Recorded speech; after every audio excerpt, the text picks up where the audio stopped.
ኢየሱስም እንደገና ሰላም ለእናንተ ይሁን፣ አብ እኔን እንደላከኝ እኔም እናንተን እልካችኋለሁ። ለካ የኢየሱስ አይነት ተልእኮ ነው። አሜን። ምን ማለት እንደሆነ ታውቃላችሁ? እኔና እናንተ ይሄ ሚስጥር ገብቶን መውጣት ስንጀምር ከተማ የሚለን ኢየሱስ መጣ እንጂ እነሱ መጡ አይደለም። አብ እኔን ምን እንዳለኝ እኔ ደግሞ እናንተን ምን እላችኋለሁ። ስለዚህ የኔና የእናንተ ተልእኮ አንድ አይነት ነው ብሎ አብ ማንን እንደላከ እኔን እንደላከኝ እኔ ደግሞ እናንተን ምን እላችኋለሁ። እኔ በስጋ ተወልጄ ወደ ምድር እንደመጣው እናንተም በስጋ ተወልዳችሁ ወደ ምድር መታችኋል። እኔ በስጋ ተወልጄ ወደ ምድር ከመጣው በኋላ እግዚአብሔር አብ በመንፈሱ እንደቀባኝ እናንተም በመንፈሱ ትቀባላችሁ። በእኔ ላይ የወረደ መንፈስ ቅዱስ በእናንተም ላይ ይወርዳል። እኔን ኃይል የሰጠኝ መንፈስ ቅዱስ ለእናንተም ኃይል ይሰጣል። እኔን አጋንንት እንዳወጣ የረዳኝ መንፈስ ቅዱስ ለእናንተም ኃይል ይሆናችኋል።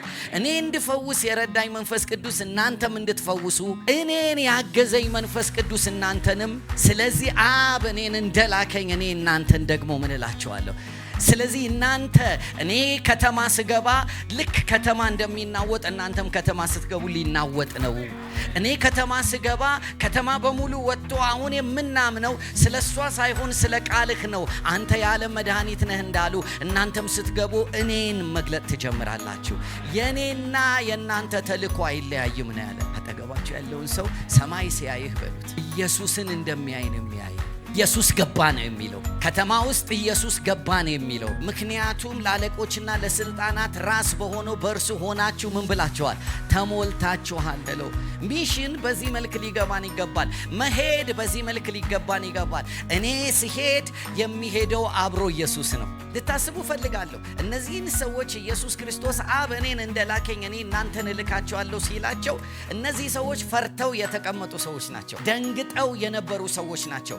አንዳንዶቹ ደግሞ የህይወታቸው ኳሊቲ ራሱ ጥያቄ ውስጥ የሆነባቸው ሰዎች ናቸው። ምክንያቱም ከትንሽ ቀን በፊት ኢየሱስ የሞተ ጊዜ አንዳንዶቹ ልብሳቸውን ትተው ሮጠው ክደውት ሄደዋል። አንዳንዶቹ በሰዎች ፊት ሰድበውት ረግመውት አላውቀውም ብለውታል እንደ ጴጥሮስ። አንዳንዶቹ ቁስሉን ካላየው ምን አልልም አላምንም ብለው እንደተጠራጠሩት እንደ ቶማስ አሉ። ብዙዎቹ ምስቅልቅል ያለ የኤማውስ መንገደኞችም ሆነው የሄዱ አሉ። ብዙዎቹ የማይሆን የሆነ የህይወት ውጣ ውረድ ውስጥና ኮንፊውዥን ውስጥ ገብተዋል። ኢየሱስ ገና እንደገባ ምን ይሁን ነው ለእናንተ ያለ። ሰላም ይሁን ለእናንተ ማለት እኮ ሃይ ማለት አይደለም። የተበላሸውን ነገር ሁሉ ነው ያስተካከለው። የካዱትን አይዟችሁ ይቅር ብያቸዋለሁ። የፈሩትን ከዚህ በኋላ አትፈሩም፣ እኔ ከእናንተ ጋር ነኝ። የእግዚአብሔር ሰላም ውስጣቸው ገብቶ ነው። ዝም ብለው ለራሳቸው መዳናቸውን የሚጠራጠሩ ሰዎች አላከም። የተሰሩ ሰላም የገባባቸው የእግዚአብሔር ሰላም ያለባቸው ተልእኮን ነው የሰጣቸው።